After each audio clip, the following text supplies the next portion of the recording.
to start off with prayer for those who want to participate. Mr. Copeland will lead us in prayer. Mr. Williams will do the Pledge of Allegiance. Those who would like to participate. Please bow your heads. Gracious Father, we thank you for another day. We thank you for another opportunity to come together as a council and as a community to work for the betterment of our community. Oh God, we ask that you give us grace, wisdom, and insight and wisdom on what to do and how to do so we can make the best decisions that will bring prosperity, growth, and love and unity to our community. Father, we pray this in your Son Jesus' name. Amen. Amen. Allegiance to the flag of the United States of America and to the republic for which it stands, one nation, under God, indivisible, with liberty and justice for all.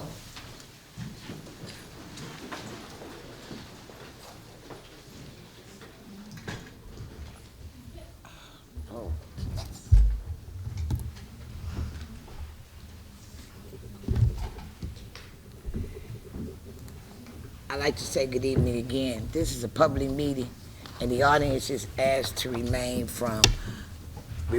from speaking, interruption, otherwise disrupting the meeting. Just a friendly, quick housekeeping reminder.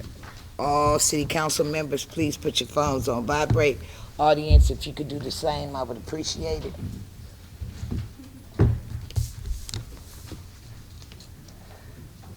Madam Clerk, roll call, please.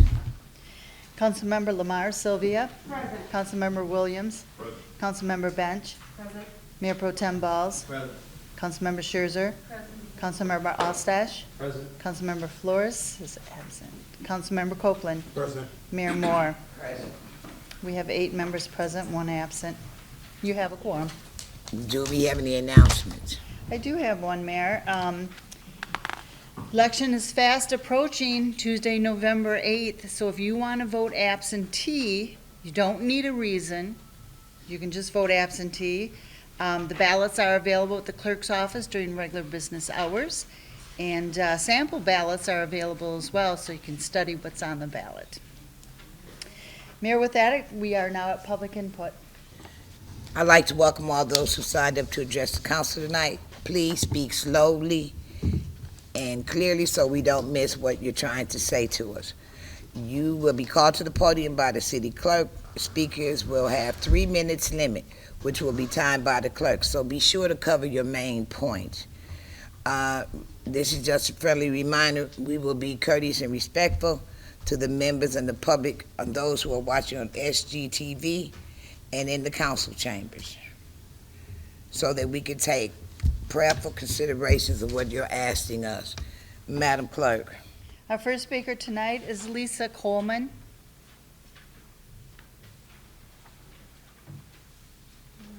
Don't see her coming forward. Let's go with Audrey Surlis.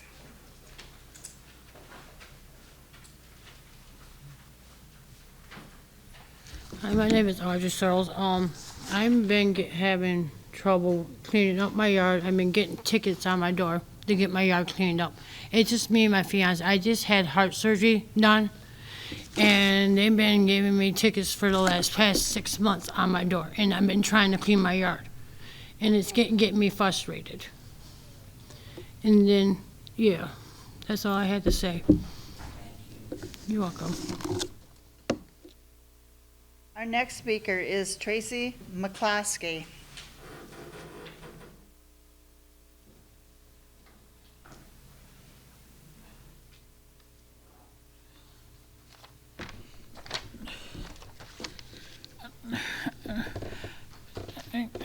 Okay, what I'm here for is one thing I don't understand is when it comes to disability people. Like I said, I don't know why you guys turn around when it comes to marriage people. They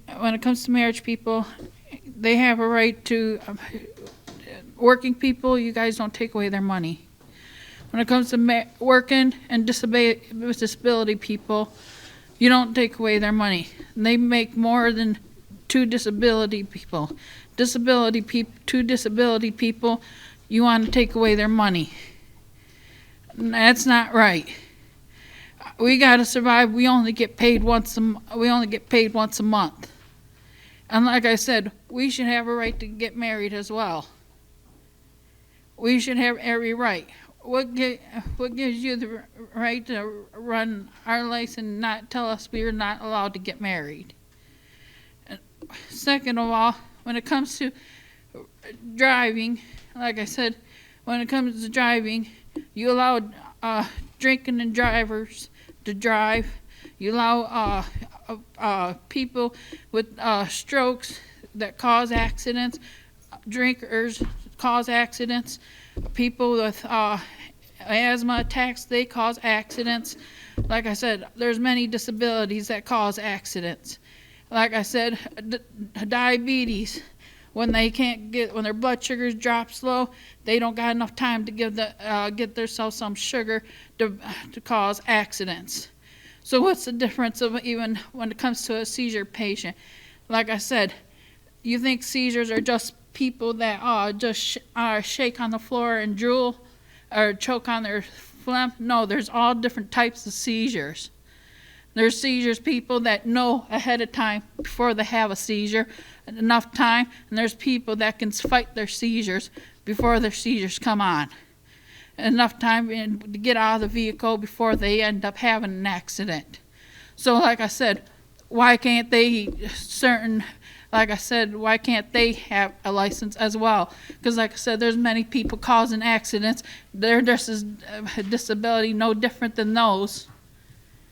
And second of all, like I said, when it comes to benefits, another thing about benefits is, like I said, I need to get a vehicle. I need my truck, but I can only get so much money. Why can't I get the amount I need? Because like I said, I need to get my house fixed. When we bought the house, like I said, my man, he can't walk downstairs. He's a 12 college degree.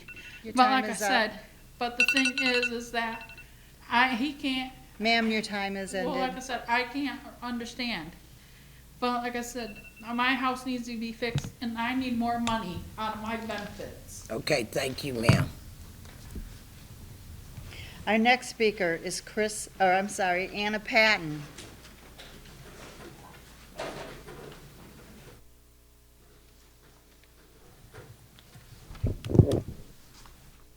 Good evening, Mayor Moore, City Council members, and City Manager. On September the 12th, City Manager Morrell stated that Casey and Bob is working with the county land bank so that the residents can buy the side lots, and that the land bank would be cleaning the larger lots on Wadsworth and North Washington to make it attractive for development. The city has stated before that they need to work together with the county land bank and the residents. I've been working with Tom Miller at the county land bank for years to clean up the city, and he tries to get things done. With the funds they received, Tom Miller and the land bank has done an outstanding job for the city of Saginaw, but it's not enough. There's a lot of blight of houses and buildings that needs torn down and cleaning of lots next to residents' home, and they don't have the funds. The city can't do it. They don't have the funds. The city can't do it all by themselves. They need to work together with the county land bank. They need to receive some of the ARPA funds to help get rid of the blight in the city of Saginaw. Let's work together and get it done. I appreciate everything the city does do and is going to do. I have been asking for help to pick up branches and tree stuff piled up neatly on the 500 block of North 4th on the north side. I still haven't gotten any help, but I'm still hopeful. 2 men and 2 men have been working cleaning up 20 lots and mowing since 2015 so that the city would look better and to keep the animals and dumping away. The lots are close to the 675 corridor. The county land bank is releasing lots on the northeast side for the residents to buy, and it's selling as is because they do not have the funds to clean them up. Some of these lots are nasty and full of all kinds of stuff and lots of falling trees. So a lot of residents still won't be able to buy because of the work that needs to be done to clean them out. The residents will still be in a pickle. Please help. We just need the city to work together with the land bank like they said they were going to do at some of the meetings that we attended at Temple Theater, that we were going to work together to get stuff done. And I believe we can do that. I think we can get it done, and I think we can keep on making the city look good. If I can do 20, not me, but if I can have 20 lots done and pay somebody to clean it up, I'm hopeful that somebody will come and pick up the limbs and branches and stuff in the 500 block of North 4th. Please help. Please give the county some money to help get Saginaw, get the city of Saginaw where we need to be. Because I know we can do it. With all you up there and the city manager, we can do this. We can make it nice. We can make people want to come, especially along that 675 corridor, and especially by the, all of Saginaw needs fixing. But when you're coming into the city and you're looking on both sides of 675, you're like, I don't want to, I'm glad I'm getting off down here. And you should be able to get off anywhere and be happy in our city. We should be happy and working together. Thank you. Our next speaker is Chris Pryor. Thank you. To the city councilmen and women, thank you for your continued work and service to our city. We really appreciate your hard work. I'm coming not only as a pastor of this city, but representing part of our team, the Saginaw African American pastors. Pastor Tatum is our leader, but with that being said, our places of worship are community centers where we meet spiritual, mental, financial, and physical needs for those in our communities. And so with that being said, we are asking for a portion of the ARPA funds to be allocated for some of the programs that we have designed for not only our members, but for this great city of Saginaw. We know that during this time, essential workers, we are those essential workers. We have many young people and adults who are in our programs. With that being said, we have many different curriculums that will help our young people ages 8 through 14 and even our teens. We partner with Dr. Gwendolyn McMillan, which has the Lead, Read, and Succeed program, which is a research-based curriculum. And so with programs such as that, our honorable judge, who has had programs and books that have been written. Many of us have institutions or facilities that accommodate for children to be able to play and to be able to be involved and engaged. With that, there's so many different things we're able to do to help our community. And so we're asking you to consider and just remember some of the things that we continue to do. When community leaders come to our city, the lieutenant governor, he calls on the Saginaw African American pastors. We've had the opportunity to meet with the Michigan Economic Development Corporator, Mr. Quentin Messer, and he's meeting with us. Our heart's desire is to continue to see our city grow such as you. When other businesses from across the country are trying to land in this great city, they're meeting with the Saginaw African American pastors. I'm asking you just to remember that, the YEARN program and all the different things that we have, the Youth Development Corporation. As we continue to partner together, our desire as pastors is to bridge the gap, to bring all of us together to make sure these monies that have been allocated because of the makeup of our city, that we can continue to move forward in unity. And with that being said, I just say thank you for your time and your continued commitment. Thank you.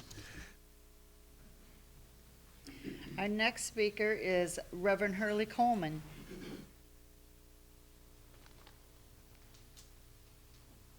Good evening, Honorable Mayor Moore, City Council, City Manager Morales, the City Attorney and City Clerk, and the assembled members of the community. My name is Hurley J. Coleman, Jr. I reside at 1587 Delta Drive. The address is recognized as Saginaw, Michigan, even though it's in Saginaw Township. I serve as pastor at the World Outreach Campus Church located in 2405 Bay Street. I'm a member of the Saginaw African American Pastors, and I also am a member of CAP, two acronyms that you've heard a lot about in recent years. I signed up to speak tonight because I've been watching the activity of council over the past few weeks, and I'm very concerned. I was happy to serve on the Citizens Advisory Committee for the ARPA allocation. I've attended council meetings, planning commission meetings, and community meetings that have dealt with the various issues that surfaced in the past few months.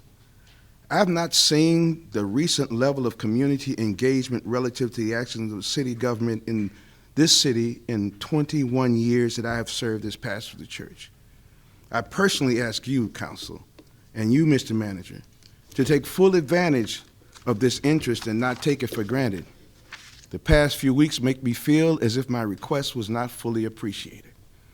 The actions around the water bills, the ARPA funds, the city's master plan, and the public reactions to those actions should speak as loudly to you as it does to me. At one time, I thought I would ask that someone from the city would clearly articulate their vision, what the vision for the city is, that your plans and decisions are trying to create.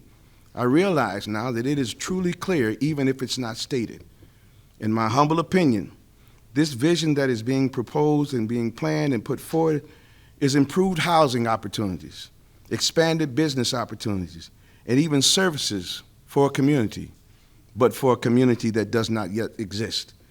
It is for a community that you want to attract to Saginaw, because I feel that it ignores the needs, deficiencies in services and amenities for the existing population. The census tract that the ARPA funds were allocated to serve seem to be low on the list of priorities. The real impacts of the pandemic on the residents of the city are not being addressed. The health disparities, housing disparities, the quality of life investments that make for community are not showing up in the decisions. Since the consultant submitted his report with some of the recommendations from the committee, this council has already allocated 30% of the funds to efforts that weren't even in the list, the top list of the priorities that you gave us to work with. I'm not sure what you're going to finally accomplish, but I want you to know people are watching and paying close attention to this than anything that I've seen in the past. Our children need recreation and other quality of life investments. Our neighborhoods need intentional attention to things that make for solid community. Our local entrepreneurs need the same support that entrepreneurs need anywhere else. I urge you to listen to the people. I urge you to act in the interest of people. I urge you to make financial investments that can be one-time, lifetime, transitional, and I thank you for this time. Our next speaker is Mark Paxton.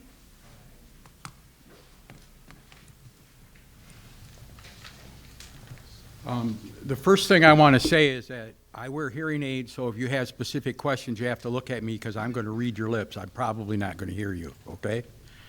I live at 1267 Passault Street at the corner of Waverly.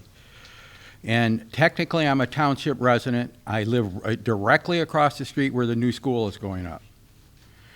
And when I moved in there, when my wife and I bought the house in 2017, the road in front of our house where the sewer is connected there was falling down. And now with the construction, it's about ready to collapse. I have pictures. Ms. Silva got a chance to look at them, and she can verify that the road is in absolute shape. I called everybody in the world, starting with the township to the county road commission and everything, and I finally found out about 6 weeks ago that the city is responsible for fixing that road. When I got hold of the gentleman, Murray, I think his name was, I can't remember his name, about fixing it, he said that he could not fix it because he could not hire the people he needed to work on his crews. Half the time he would hire them and they wouldn't show up, and the other half of the time they wouldn't let him hire them. Now, there's people speeding by that house at 50 miles an hour and faster. That road is in bad shape, and there's already been a couple of animals that have been killed as a result of people trying to get by that spot where the road is all beat up. I watch workers working on parts, different things up there, and people are still speeding by because there's no room for them to get by, so they go by extremely fast. Somebody is going to get hurt.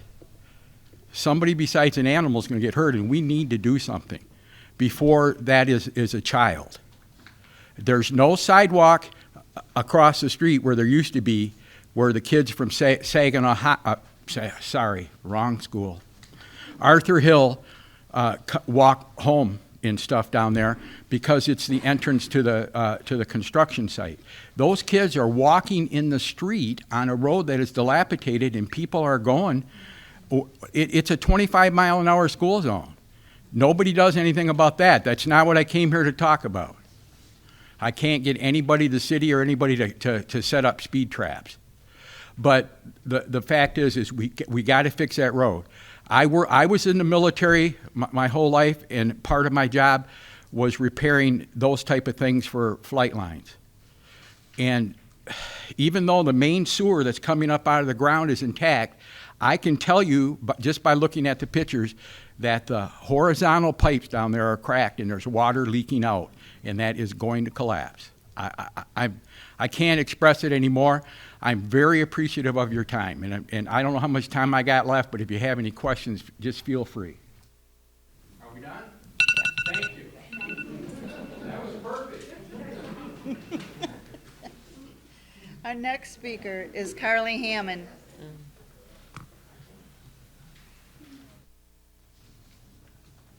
Good evening. Thank you all so much.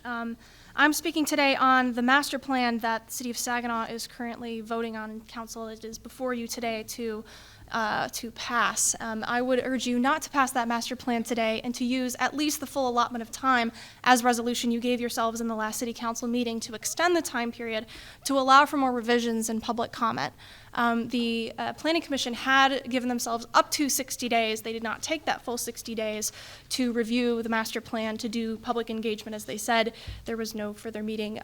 CAP, which I'm a member of, we did have a town hall meeting on Thursday a couple weeks ago, and we had like 35 people in attendance, which was great. We put it together in 2 days. We invited members of the Planning Commission. We sent out emails to city staff and city council. We had one council member show up. I did get regrets from several other city Planning Commission people and council people couldn't make it.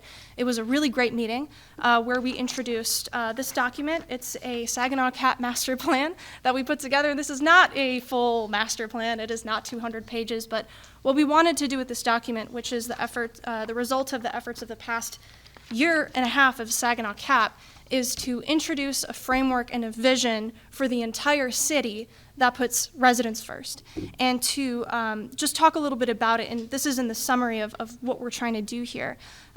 We want to have a vision for Saginaw's QCTs specifically drawn out in ways that bring together what Saginaw residents have been saying and matches it with what federal funding requirements desire and what's usually in a master plan in a way that makes sense for both sides.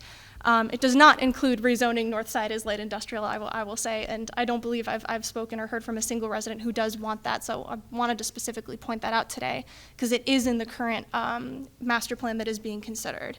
But this vision is for safe, affordable homes in clean neighborhoods where every child has the opportunity to attend free programs that educate, invigorate, and empower them. Low fees for garbage collection and reasonable water rates that eliminate the source of dumping and ensure that clean water is a right to all of our residents. Accessible, beautiful parks that bring together all parts of the city. Streets and neighborhoods that are welcoming, unique, and encourage community. And so we tried to put together, and we outlined, I think, 5 different city areas based on their census tracts and which areas were QCTs. Most of the city is QCTs. I think 16 of our 19 census tracts are, as areas for funding specifically, matching them up with what other HUD grants have given to us in the past, what EPA has given to us in the past, the language that is involved in the Treasury guidance, and language that's involved in our current master plan. If you'd like, I can get you a copy of this as well. But what I'm here to mostly say is that there are a lot of conversations to still happen, and there is no ticking time bomb on our master plan. Redevelopment Ready Communities is a program that is not under threat by a lack of having this specific master plan, but thank you so much for your time. I appreciate it. Our next speaker is Danita Dorsey.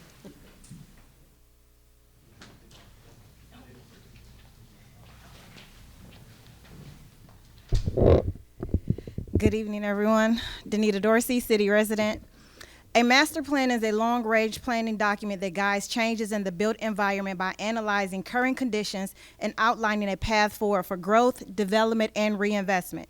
The document focuses on land development, housing, and transportation with policies and strategies to help improve Saginaw. To achieve its goal, this master plan acts as a guide to enhance neighborhoods, encourage economic investment, capitalize on unique resources, and create a more accessible and innovative community for all. By providing direction to city staff, boards, and commissions, the master plan outlines a coordinated approach to community-wide decision-making and should be the primary tool used when making decisions that affect the entire city. This language is taken from the master plan that is on the city's website. Basically, these are your words. There is supposed to be community-wide decision-making, but that has not been the case. Where is the city going? What is the vision for the city of Saginaw, and where do we want to go? These are the questions that need to be answered before a master plan is adopted. The master plan is just to provide a roadmap that shows us how we are to get to our final destination. But how is this a master plan when it is not inclusive of the entire city? The master plan wants to continue its focus on the riverfront, Old Town, and the downtown Diamond. But what about the rest of the city? What about the east side that has lost most of its schools? What about the north side that has not been able to receive funding for home improvements? You want to make it light industrial, but that's not what the community wants. And according to your words, the master plan is supposed to be a community-wide decision. The master plan is a roadmap for our future. With the current master plan, you're telling us that certain parts of town do not matter to the future of Saginaw, and that I cannot accept. I cannot accept that the east side, north side, south side, and parts of the west side don't matter to this city's future. How can we have growth if we never address the systemic problems that plague our communities? How can we have economic development if we're not viewed as worthy of an investment? We will not continue to be ignored and pushed aside so that the riverfront, downtown, and medical communities can thrive. Our neighborhoods deserve better, and we demand better from you, our elected city officials, at least for now.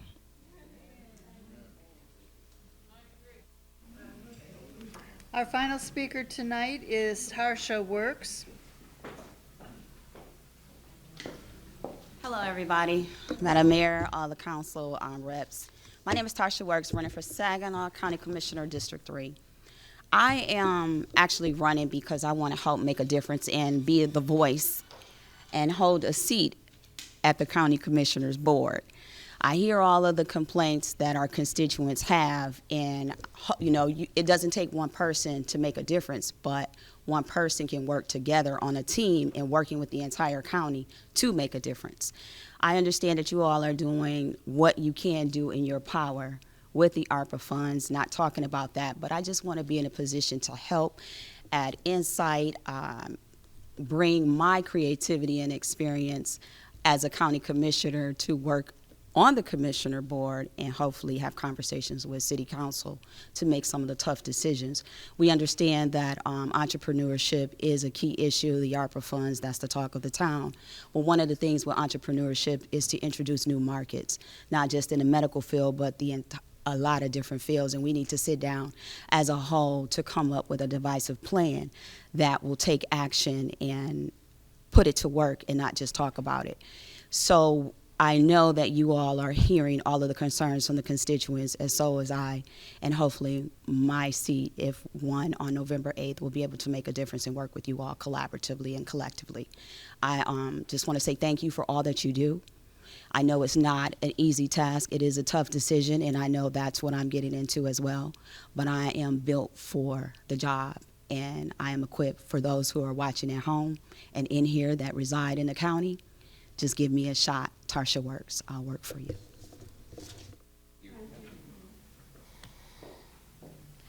Mayor, we are now at remarks of council. Council, you also have 3 minutes limit. We will begin tonight with Councilman Ostash. Thank you, Mayor. Thank you, everyone who came out to speak tonight, and for everybody who has taken the time to watch from home. First off, I just want to say that we are going to be having a trunk or treat coming up on the 27th. We're looking for vendors. It's going to be here at City Hall, so please get a hold of our city staff. It's be featuring local businesses and have a lot of fun with the kids. Also, congratulations to our Saginaw Police Department and receiving another 3-year grant for Project Safe grant for us helping combat with violent crime in the city. This has been very well for them, doing a lot of their front porch roll call events. So going to the master plan, there's been a few comments on that tonight. I hear you, but also I think still that there might be some confusion in that zone. We kind of have to blanket the plan. It's a plan, it's a proposal. It's not that it's actually going to happen. Those will be things that will be dealt with in the future with the Planning Commission and the neighborhoods when things come along. So I just do want to try to shed a little light on that. It doesn't mean that it's going to be light industrial if the master plan is adopted. It's a plan, it's a proposal, it's not set in stone. the area in that area is still zoned for what the businesses, for the residents would like to have. It's B2 and residential 2. So they could have housing units, rentals, you can do small grocery stores, shops, gas stations and such. So it is currently zoned for that at the moment. Again, I just want to reiterate, it's just a plan, it's a proposal. Mayor, that's all I have. Thank you. Next we have Councilman Flores. Thank you, Mayor. Hello, Saginaw. It's great to see everybody. I don't have too much. Sorry that I was late. My dad had something going on. I had to help him out with that, so it always comes first priority for him. Again, in terms of the agenda, I don't have too many things to point out, but when it comes down to the ARPA dollars, I do want to talk about, and this is kind of a message to my colleagues, that if there are certain proposals that are going to be put on the docket for November or December, that I would ask that they put them into the city council email or the city manager's email. So currently, when I look at what's going on, there's nobody that had any type of submission in personal emails or on citywide emails that had been granted. So everything that we had been giving in terms of ARPA had not been documented. And so moving forward, even in terms of history, we want to make sure that those things are either on the agenda or that they're able to be talked about internally. But I think it's the wrong way to go to bring up motions and then allocate money without having a really robust community conversation about that. And the reason I say that is because that I had learned that myself. When I had done that with the premium pay for first responders, there was a acknowledgement from my council members that, slow down, let's talk about it, let's look over the numbers, and then it was something that was kind of cut significantly. But more than anything else, I think that we should document what we're doing. And if we're not, then shame on us. We need to be able to look back on history 10, 20, 50, 100 years from now, and to be able to make sure that we did this responsibly. So we're able to do that. Our next singular meeting is going to be in November. We can submit proposals to our city manager. We can do council communications where they do the same thing that we're doing with our agenda now, and they can lay that all out. But what we're doing right now is wrong, and I think that we can go a different route. So that's all I have to say. Thank you. Next we have Councilman Copeland. Good evening, everyone. Thank you all for joining us this evening for our council meeting. Thank you to our public speakers that have shared. I don't want to get in trouble because I don't do back and forth very well. So I'm not going to put on a show. But a lot of things that we request at this table, we don't do. So the one thing I have learned is, as a council member, I have not brought everything to my council members because this is the opportunity for us to discuss about that. So in a way, trying to reprimand your colleagues up here at one time, I can't get down with that, knowing what has transpired behind closed doors, so I won't go along with that. So the one thing I want to say is it's an opportunity for us to be truthful. It's an opportunity for us to be accountable, not only on council, but my responsibility as a resident as well. There's a lot going on in our community, but it's a lack of accountability for all of us. All of us have a role to play in the success of our community. I'm thankful when our citizens come and speak to us. But there are a reality that I had to share just with my council members this evening. Majority of us are working full-time, and this is a full-time job. So the one thing I'm going to ask of you is that we want to do what we are doing. We do not get paid much to do what we are doing. So it is easy to say, council, do all the work, but I'm telling you right now, as a father with 2 children, one on the way, working full-time in grad school, I cannot do this by myself. my colleagues, we can't do this by ourselves. In order for us to really accomplish the good that we want to see in our community, it is going to have to be conversation. It is not going tit for tat. It is not yelling at each other. It is going to be having intentional conversations, not yelling matches, intentional conversations where there are goals. There are many things that I want to see that can come out of this. But today, and I think I had a long day at work, so please forgive me. But that's really what's on my heart. We really have to make sure that we are working harder together. Please, if you have my information, please let me know. But the one thing I will tell you is I don't have 2 hours. I don't have 1 hour to sit around and just listen. I'm about actions. I'm about solutions. I thank you for sharing your voice, but I need solutions. If you have solutions, please come talk to me. I don't have much time. I can carve out 30 minutes in my evening with my children. I can put the time in, but I need to make sure that my time is being useful so I can come back and vote for progress for my city. Thank you.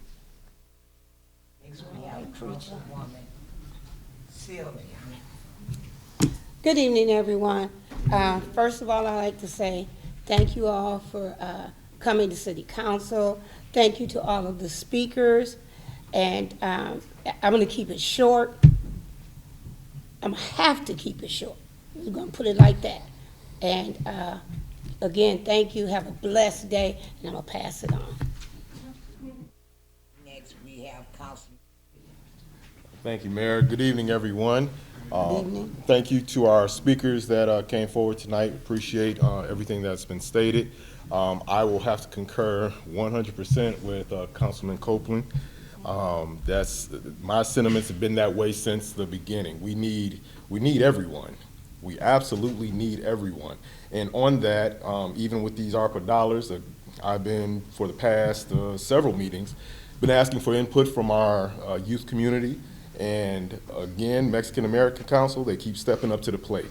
So as one voice, as one vote on this council, as far as ARPA dollars are concerned, any organization that's coming forward, I'm focused on what you were doing before the ARPA dollars. What were you doing with what you already have? What were you doing with what you don't have? That makes a difference to me, in my opinions, is to see how vested you are in the city of Saginaw when you may not have any monetary way to be vested. So if I see that, it makes a difference for me. I don't know about my colleagues, but for me, it definitely makes a difference, because I know in my time in this city, in my career, I've done what I should be doing as a resident. I've done what I expect other people to do as a resident. And I've used my own money. I've used money when I was working with the city, grant money, whatever. But the thing is, though, my effort has always been there. My effort has always been there, regardless of what I've had. And that's what I would like to see from our residents. Thank you, Mayor. Next, we have Councilwoman Bench. Thank you. I too want to co-sign Councilman Copeland's comments tonight. I couldn't agree with him more. But specifically from our public commenters, which I thank you all for being here tonight, I did want to address Ms. Patton specifically because I think the ARPA allocation that we made at the last meeting goes a long way to address a lot of the concerns that she brought up. One of the agenda items on tonight's consent agenda is taking actual action on those dollars that we allocated and hopefully passing a contract to hire someone to address the blight investigation and the blight issues and get things cleaned up when we have not had that position filled for the last year at least now, and we've seen the consequences in the neighborhoods. Let's say too, as far as the master plan, I don't need a copy of CAP's document because I was able to read it a week ago when they gave the presentation. What I will say is that, just echoing what Councilman Copeland says, we need solutions. I think all of us up here, and that's not a document of solutions. It's not. It is not a document of solutions. It is needs, and I think we all can agree on the needs. But there are no steps to get us there. It is not a framework for a master plan. The demographics map used in it was from 2011. It's not to me a document. We're being asked to just delay progress on our current master plan by not passing that. But the very things that people are upset about in that master plan document are things that would be remedied by moving forward with this current master plan. My reading of the document, it really was more a grievance against the previous master plan with no acknowledgement of what work has already been done. Our staff, to say that our staff has done no work or community engagement. This has been going on since 2019. We have a planning commission. They're all volunteer citizens, but we appoint to that committee and their work means something. It means something even if CAP wasn't paying attention at the time they started their work. And just because it bothers me and it sticks in my craw, I will never for the life of me understand why a group of people who I know well, respect, and admire allow a person who's never once lived in the city of Saginaw to center themselves in our issues, continuously center themselves in our issues. And it's a credibility thing for me with that individual, and I think we need our residents to speak up. We don't need our residents' voices amplified by someone who will never face the consequences or deal with the ramifications of any of the recommendations or ideas that they put forward. We need our citizens to speak for themselves.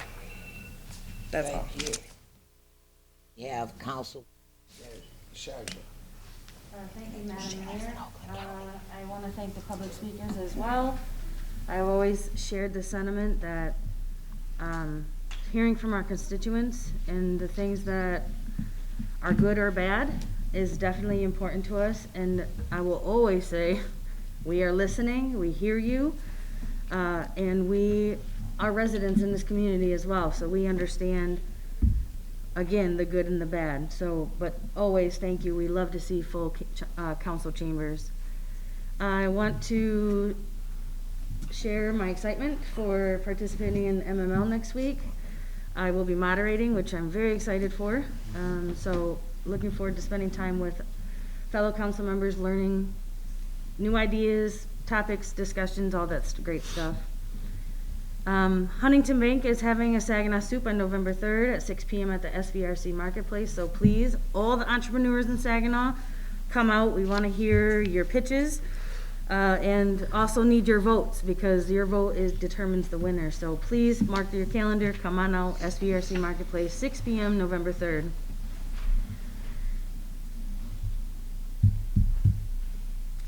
I'm sorry. Okay.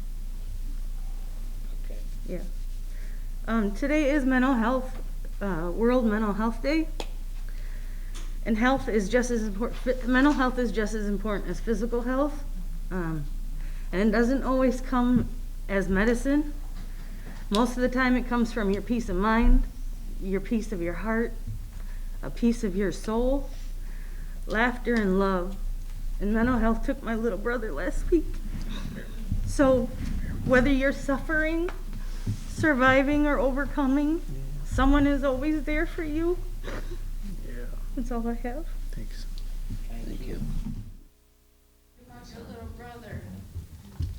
All right, ma'am, thank you. I just wanted to explain Okay. one thing. The COVID-19.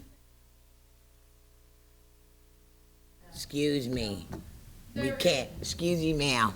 We can't do that. And I understand what you're saying, and I do truly appreciate it. But, COVID-19 ain't true about what America was. okay, so I need you to not do that, please. Please. And I'm not trying to be mean to you. We want to do it decent and in order. So after the meeting, if you'd like to come up and talk, please do.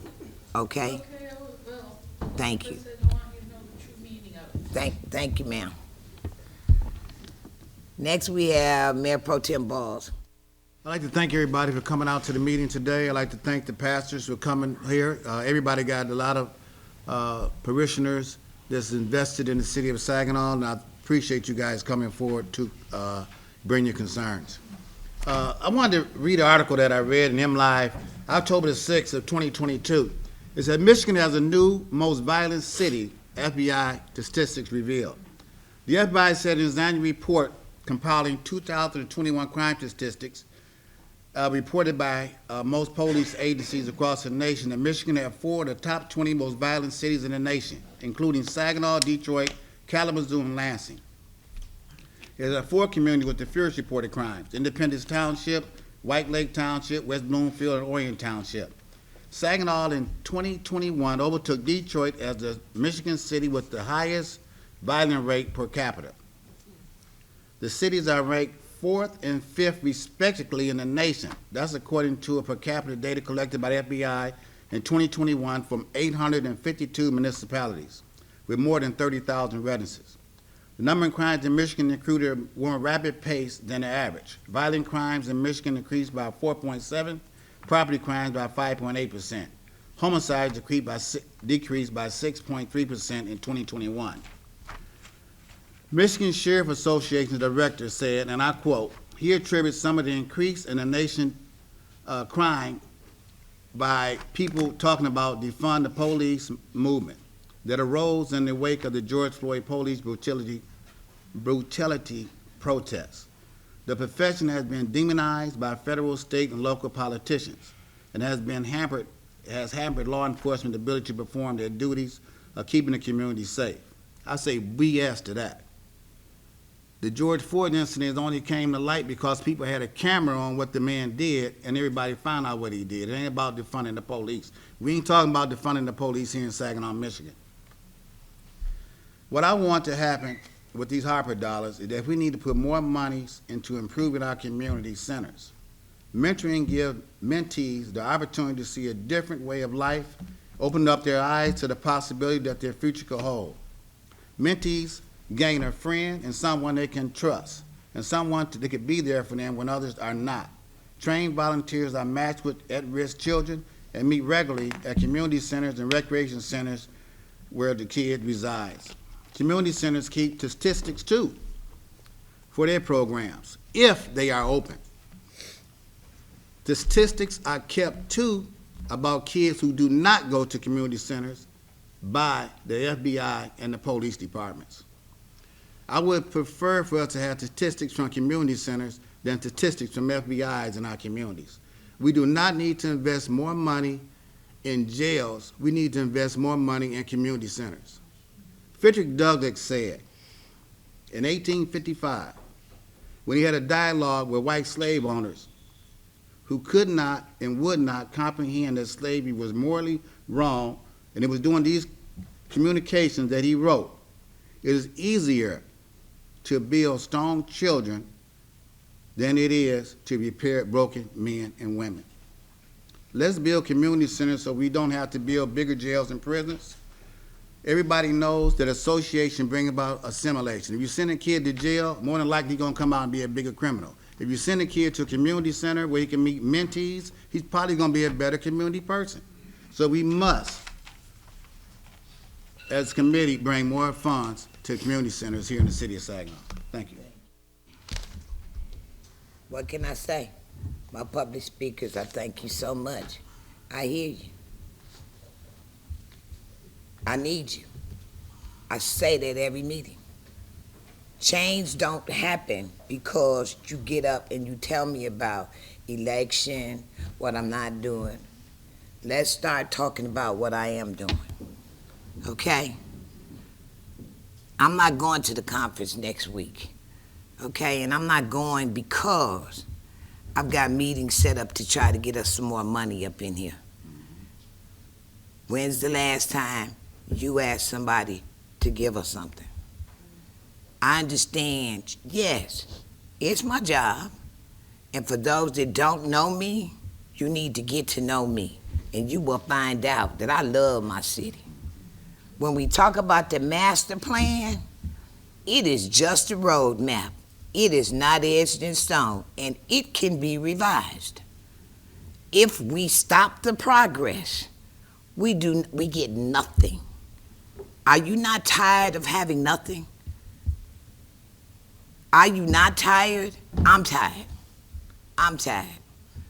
I say it every meeting. It's a new season, it's a new day. And what we've got to do as the citizens of this city, we got to start acting like it's a new season.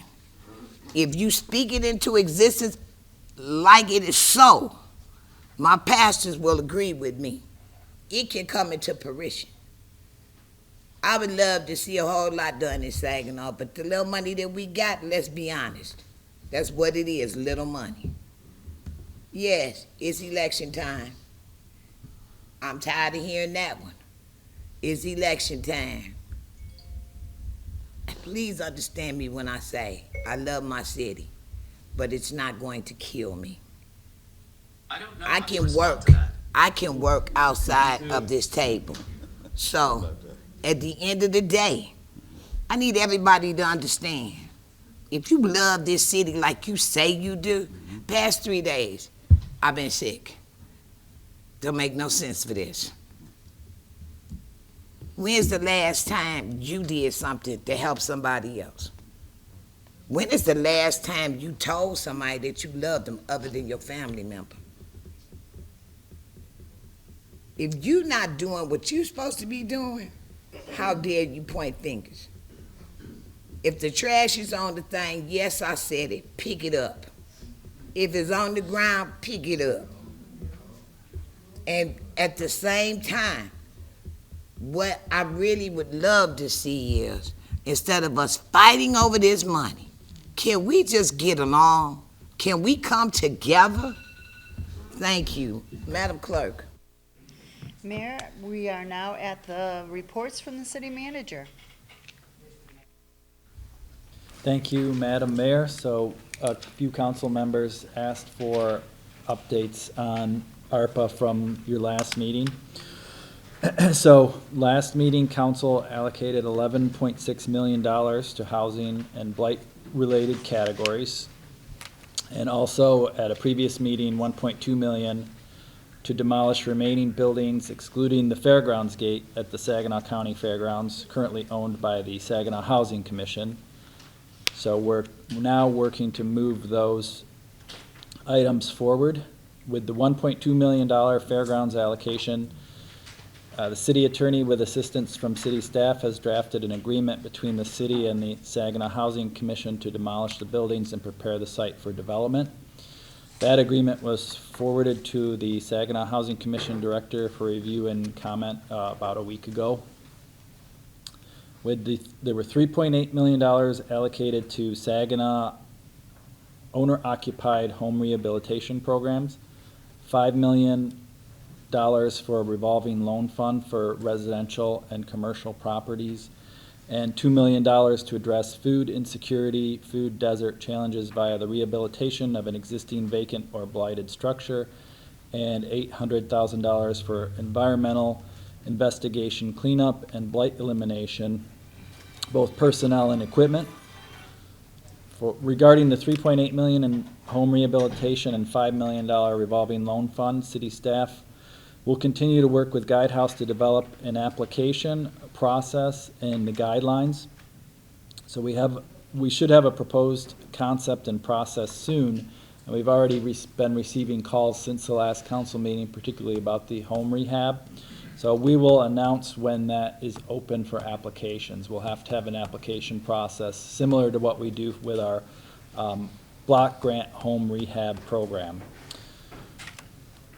Regarding the $800,000 for environmental investigation and cleanup, we're hoping to move forward with that this evening. As Councilwoman Bench mentioned, item 3 on the consent agenda will allow us to bring on dedicated individual to perform investigations on illegal dumping in the neighborhoods and assist with cleanup. And also we'll review any equipment needs we have for future cleanups, such as Packer trucks and other needs that would be eligible.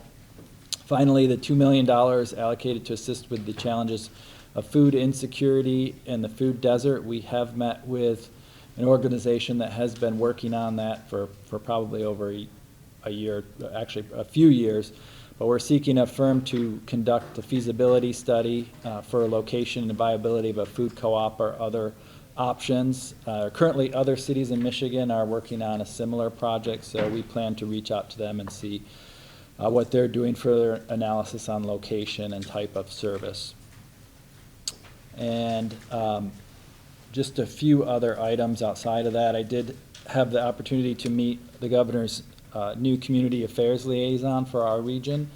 So hopefully they will be reaching out to council members as well, if not already. But it seems from our meeting that they're interested in moving our community forward and will be a good link to the governor's office for us. And one thing I did want to mention tonight is that I'd ask all of our council members and our residents to keep all of our city workers in your thoughts. We hear a lot about what we do at the city, but we do a lot of services that provide for the health and safety of our entire county. We provide safe drinking water countywide and outside of our county. We treat wastewater, which keeps our community safe and healthy, from the city of Saginaw and other communities in Saginaw. We inspect our buildings and electrical for safety, and especially our public safety officers who can put their lives on the line for every call that goes out. So when you see a police officer or firefighter, I think would encourage you to thank them for their service. I mean, we did have, every call can be an incident that puts them in danger. Just this weekend, we had 3 firefighters injured on 3 different fires. So just think about that. Every time they go to work, something like that can happen. So I just did want to mention that and ask everyone to keep them in your thoughts too.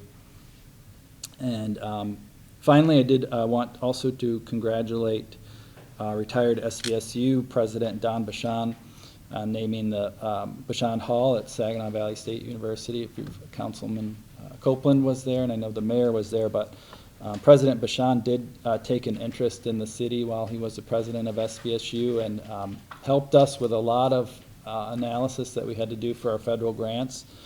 Took an interest particularly in crime mapping and geographical analysis for that, for the city, and also brought the SVSU Center to downtown Saginaw. So we hope that he does remain active with the city, and thank him for his service.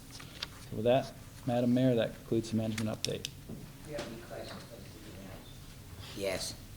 My question for the city manager is, would it be possible just to have an update, just basically hearing from the progress that we have regarding blight? Is there any way to get any conversations of the city and the county's conversations of any sort of progress when it comes down to property blight, just as an update, just so publicly we can share that with the public? Thank you. Yep.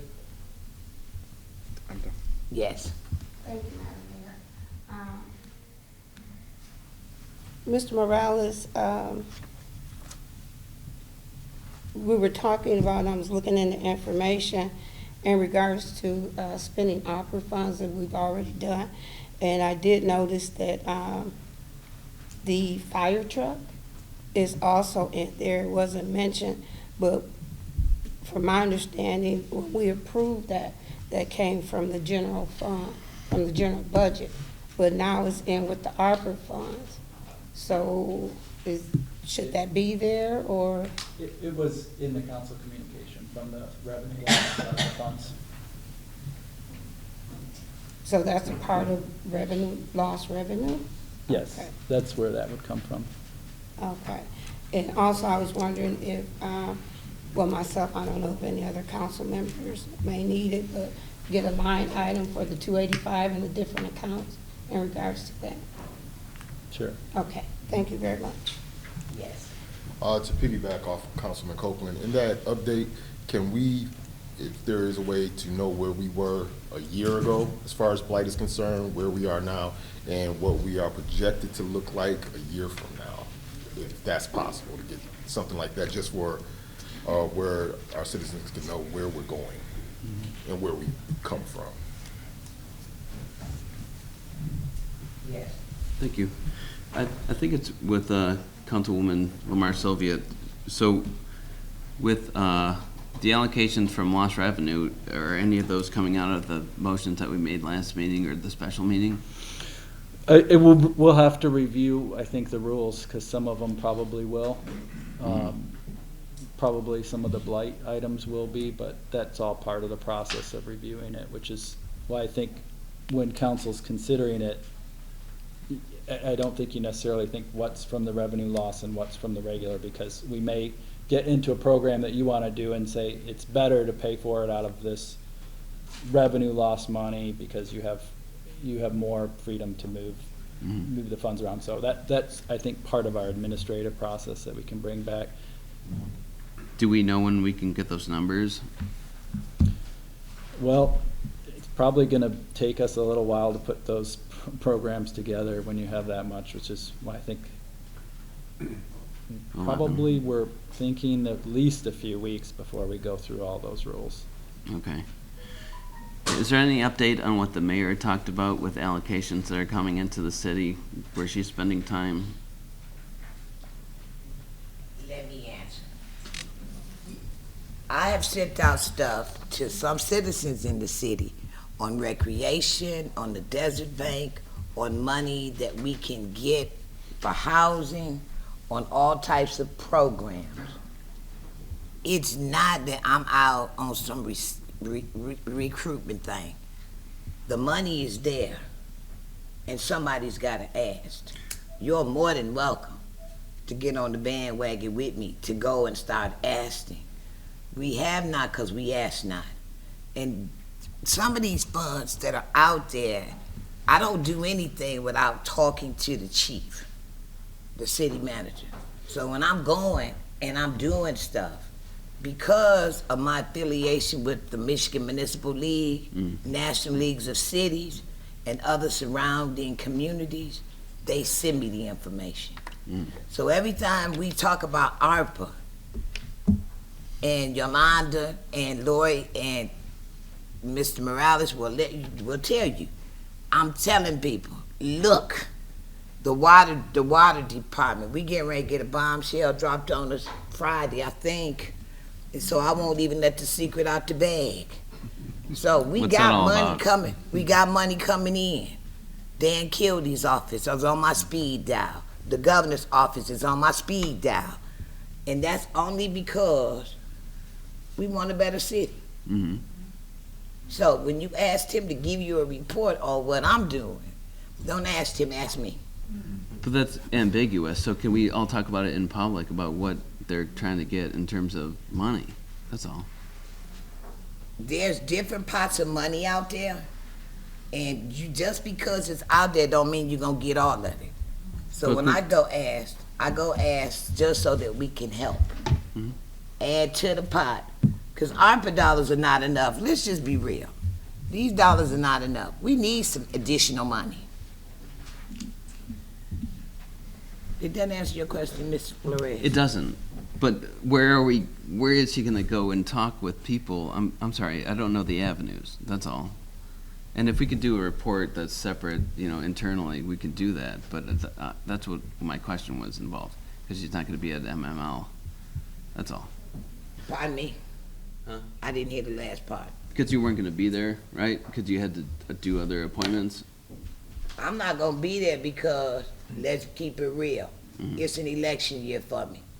And I don't want to take the taxpayers' dollars going to some workshop. So that's why I'm staying home. But if you're going to be staying home doing productive stuff, I'm asking where the conversations are. That's all. Okay. Mayor. Yes. So, let me just help out this conversation so I can give some support to my mayor right now. You have conversations all the time in this community, and one of the things that I've been noticing, because I've been out knocking doors, I've knocked over 800 doors now, and it's public safety. Whether you're over by the Memorial Highway, around Athens Street, or you're on the southeast side of Saginaw. So one of the things that came into my mind in the conversation at home was we used to have community policing under President Clinton. And those monies kind of went away. So some of the conversations I've been having are with my state representatives and Congressman Kildee on what can we do for public safety? what kind of monies are out there. Matter of fact, call your senators, because there's money at the Senate that they're sitting on, $300 million, that they won't put back into municipalities for these such reasons. And Congressman Kildee is also working on some things as well. So there's money out there, and I think that's exactly what the mayor is trying to say. Monies are out there, but you just have conversations with your representatives. It's not like we're going out there and secretly trying to get this. It's just networking and trying to solve problems. If I could retain my time, I think that's what we're at. It's not secret. We're asking in public what that's all about. But I can't give you an answer right now. I know. These are conversations I'm having asking with the them. source, not you. Yeah. But at the same time, do we have any money that's been allocated from lost revenue, or is it all still the amount that we allocated and it's totally secured?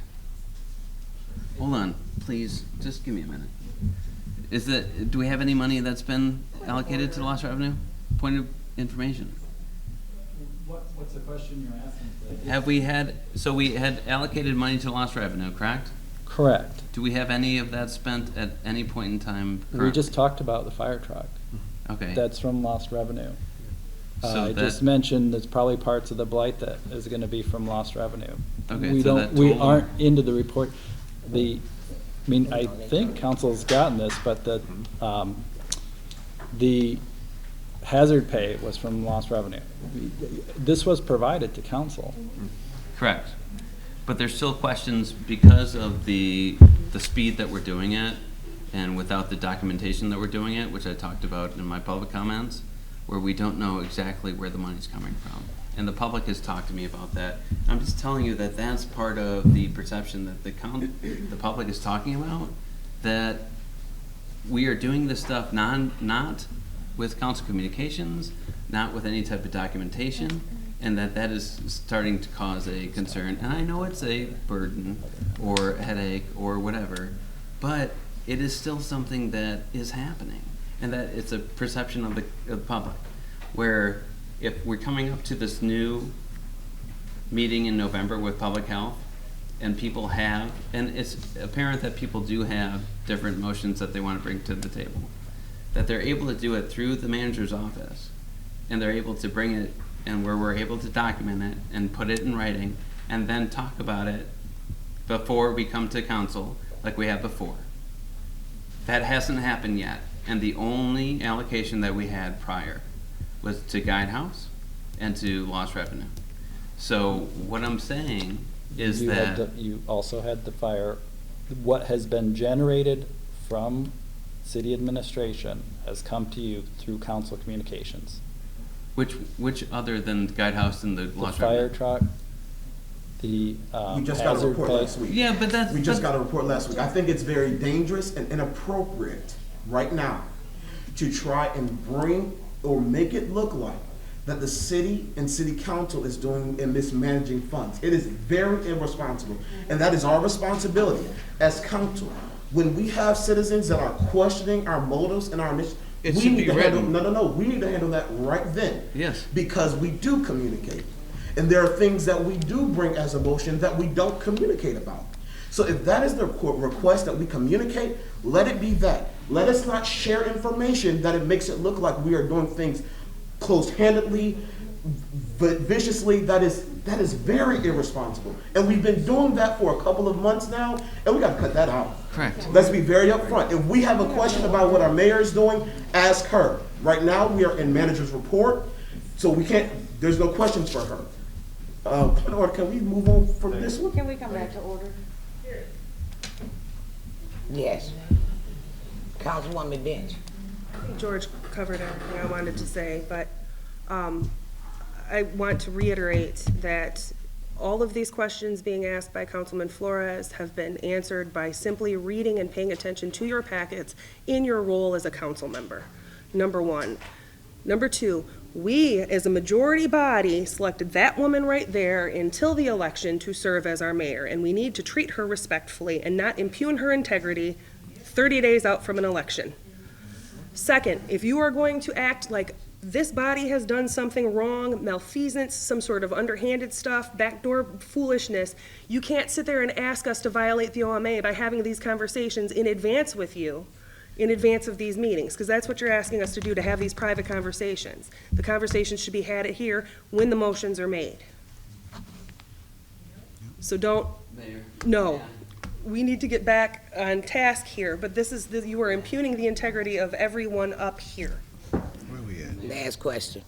I was told that the allocation that Councilwoman Scherzer that had been made prior 3 weeks ago was talked about prior to us coming on, in close communication before we got on here.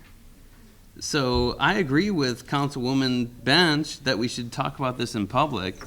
It's getting to that point that is messy. I only am asking for documentation. It is very simple. Everything that we had talked about in the special communication was written out. It's going to be proposed by folks. It is also able to be submitted to the manager's office and able to be written so we could read it. When I had brought up the premium pay for our first responders, which were fire and... Order. Oh, God. Mayor Moore, I believe under your councilwoman's order, section 8, number 4, you can ask this person to yield the floor because he's being repetitive. So I think you need to move on. He's asked what he wanted to ask. He's had answers That's provided. new information. That's not repetitive. One of the things. Point of information. Point of Mr. information. Flores, Councilman Flores. Sure. One of the things we're gonna do is we're gonna learn how to respect one another. Absolutely. Okay, so in doing that, I wanna respect you. After the meeting next week, whenever, we can get together. Let's move on to the next subject. Any more questions of the city manager? Hearing none, thank you. Point of information. Reference to. What we're... Reference to. Can you give me any type of guidance, what you gave to the mayor in regards to point of information? I didn't hear. This is inappropriate, Mayor Moore. If he wants information provided, he can request that documentation. This isn't the time for that, and it's not on the agenda. Well, point of information, I had made an allocation to our first You're using point of responders. information incorrectly, Councilman Flores. What we not gonna do is, Mayor Moore, we are now at the consent agenda. the agenda has been available at City Hall and on the city webpage and on SGTV, channel 191. I need a motion to approve the consent agenda, leaving room for exceptions. Support. Let's pull out number 3, please. Yes. Number 2. Number 4. So 2, 3, 4. Is there any more? All those in favor signify by saying aye. Aye. All those opposed, nay. Madam Clerk. Item number 2, approve the amendments to the fiscal year 2023 approved budget to recognize changes that have occurred during the August period. That was Councilmember Lamar Sylvia. Okay. In regards to that, from my understanding, the Planning Commission didn't have any changes, and there are changes to the master plan, several changes. Item 2 is the budget adjustment. Okay, I'm sorry. Can you come back to me, please, if that's in order? No, because Okay, I'm sorry. All right, I take that back. Motion to approve consent agenda item number 2. Second. It's been moved to second. All those in favor signify by saying aye. Aye. All those opposed? Madam Clerk. Next item is number 3. I don't get so doggone confused. Independent contractor agreement with Alan Rabideau for environmental investigation, cleanup, and blight remediation services for $99,040 through December 31st of 2024 for the Department of Neighborhood Services and Inspections Division. Mayor Pro Tem Balls. The only reason why I'm bringing this up, because I know some people are here want to know about the cleanup, what's going on in the city, and I just wanted to be known to them, what's this all about? You can read this part here, but this part of our 800,000, city manager, correct me if I'm right, or correct me if I'm wrong. Is that we're gonna use $800,000 to help clean up the neighborhoods and stuff like that. Maybe on Boxwood Street, say for instance, right by the Wine and Gas Credit Union, everybody know we got some illegal contractors that will dump out there. Seem like every month, like this is just his place where he dumped his stuff at, and our workers are passing by there seeing all that. We will now have somebody that will do inspection with this. He'll be running around the city looking around. There's gonna be cameras gonna be installed, and hopefully we're gonna catch those illegal contractors that dump in our city. Then we're gonna have dumpsters placed in certain spots, and some of our city or somebody's gonna pick up those refrigerators, those mattresses, those furnaces, whatever they're leaving out there. We're gonna be able to pick that stuff up and make the city a better place. So I just wanted to make sure the citizens, and especially people who want to know about that, know. Thank you. I'd like to make a motion that we approve number 3. It's been moved to second. Any more discussion? All those in favor signify by saying aye. Aye. All those opposed? Madam Clerk. Approve the First Amendment to the research agreement with Michigan State University for the Police Department. Councilmember Flores. Thank you. So with the original agreement that had transpired into effect in December 2019, have we seen any benefits from this this collaboration? I don't think that the results are bad. That's what the extension is for. The COVID pandemic delayed or caused inactivity in some of the grant activities, so we're just asking council for an extension of this agreement. So we have no data yet until... Not that I know of, yeah. I think when they complete that, they'll, periodically they have some, so if we have something already, I'll ask Chief if he has it and I can provide that. But this, right now, I think they need to keep doing the analysis. Correct. And then what significance is this gonna play into the community? It's more kind of partnership. It's gonna be able to help crime prevention. Yeah, typically I think it's gonna show where you could allocate resources to reduce crime. Great. All right, thank you. Motion to approve consent agenda item number 4. Second, Ostash. Any more questions or comments? All those in favor signify by saying aye. Aye. Madam Clerk. Mayor, we are now at city boards, commission, and committee reports. Do we have any reports from any boards or commission, from any council persons? Yes, I got a report. I have a report from the airport board. I met with them last week, and they're talking about the different changes that's going on. We have a PFAS problem out there where they put the salt out there to improve for the airplanes. Well, there's a problem with the salt, and the state of Michigan and the federal government is concerned about PFAS. So I don't know if we're gonna have to change that or clean it up or what, but that's a big issue going on with the airport. Another thing that we talked about, they plan on having a big concert out at the airport grounds where they tore it down at. I think it's next year, if I'm not mistaken, or this year. I can't speak to It was supposed to be a big concert out there on the grounds where they cleaned it up at. That's gonna bring a lot of money to that community. And the sheriff department used to be the guys that walk out there. The sheriff department said they don't want to have that agreement where they police the airport anymore, so maybe the Freeland police might be taking that over. Other than that, that's about all I got to report. Thank you. Anybody else? I just have a question. With the Human Rights Commission, when it comes to LGBTQ rights, I know that Elliot Larson ended up, or the Michigan Supreme Court had ended up deciding that LGBTQ people are going to be involved in that, correct? Where they're covered? They are protected under gender in terms of the Michigan Civil Rights. Recently, they just came out with that decision. Correct, And in so July, I believe. Is there the ability to, if somebody were to get into the court, to reverse that decision, just like we saw with Roe v. Wade? There's the ability, depending on the panel of judges, for any case to be changed, the same way any law that's on the books can be changed by a subsequent legislature. So if the law is on our favor, and if we have people that had tried to move this ordinance forward for Saginaw, would this be the time to be able to do that? I don't believe so. I don't think that you seek to put in place protections for people who already have protections. I think that. But if they lose those protections, just like Roe v. Wade had lost those protections. Point of order. Let me ask this question.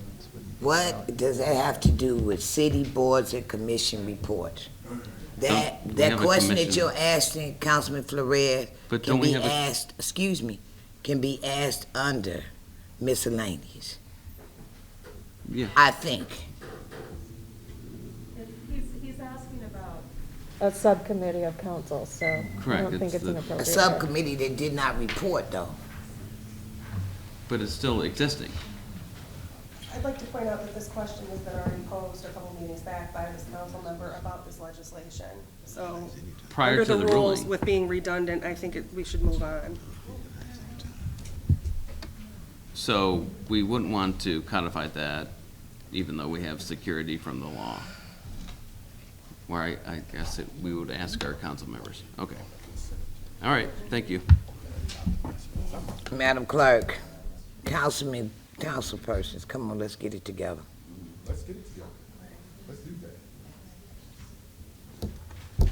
Madam Clerk. Mayor, we are now at resolutions. We have one this evening. And the resolution is adopting the 2022 City Master Plan. I need a motion to adopt. Moved back. Support. It's been moved and supported. Any discussion? All those in favor signify by saying aye. Discussion. I'm sorry. I'm sorry. I'm sorry. I didn't look down. That's Councilwoman Sylvia. Okay. What I wanted to know for clarification is, because I've read it and I tried to get understanding, so I want to make sure in what I'm being asked in regards to the master plan. Is light industrial included for the north side in this master plan?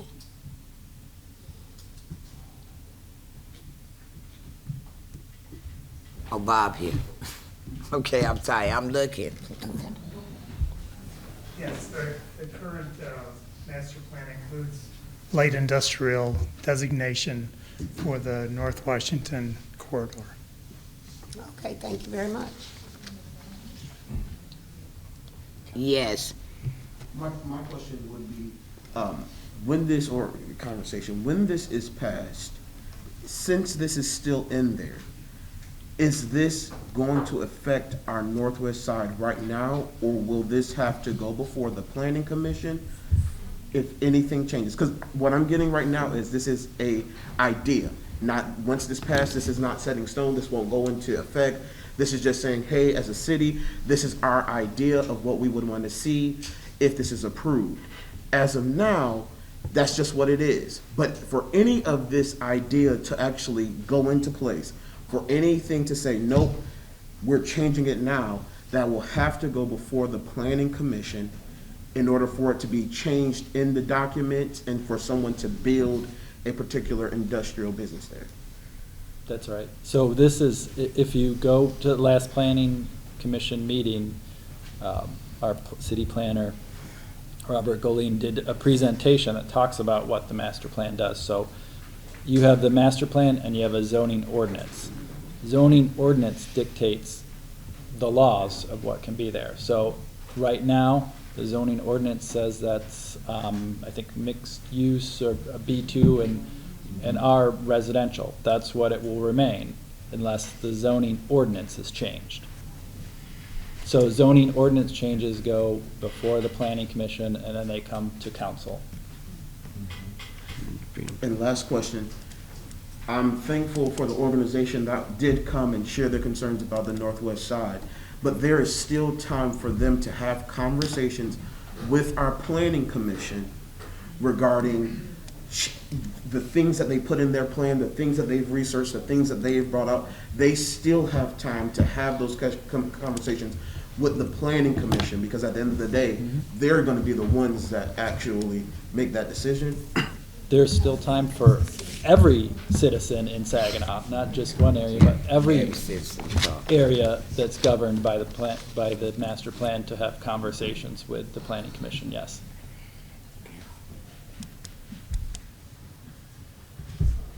Any more questions? Call for the vote. All those in favor signify by saying aye. Aye. All those opposed? Nay. Roll call vote. Mayor Pro Tem Balls. Yes. Councilmember Scherzer. Yes.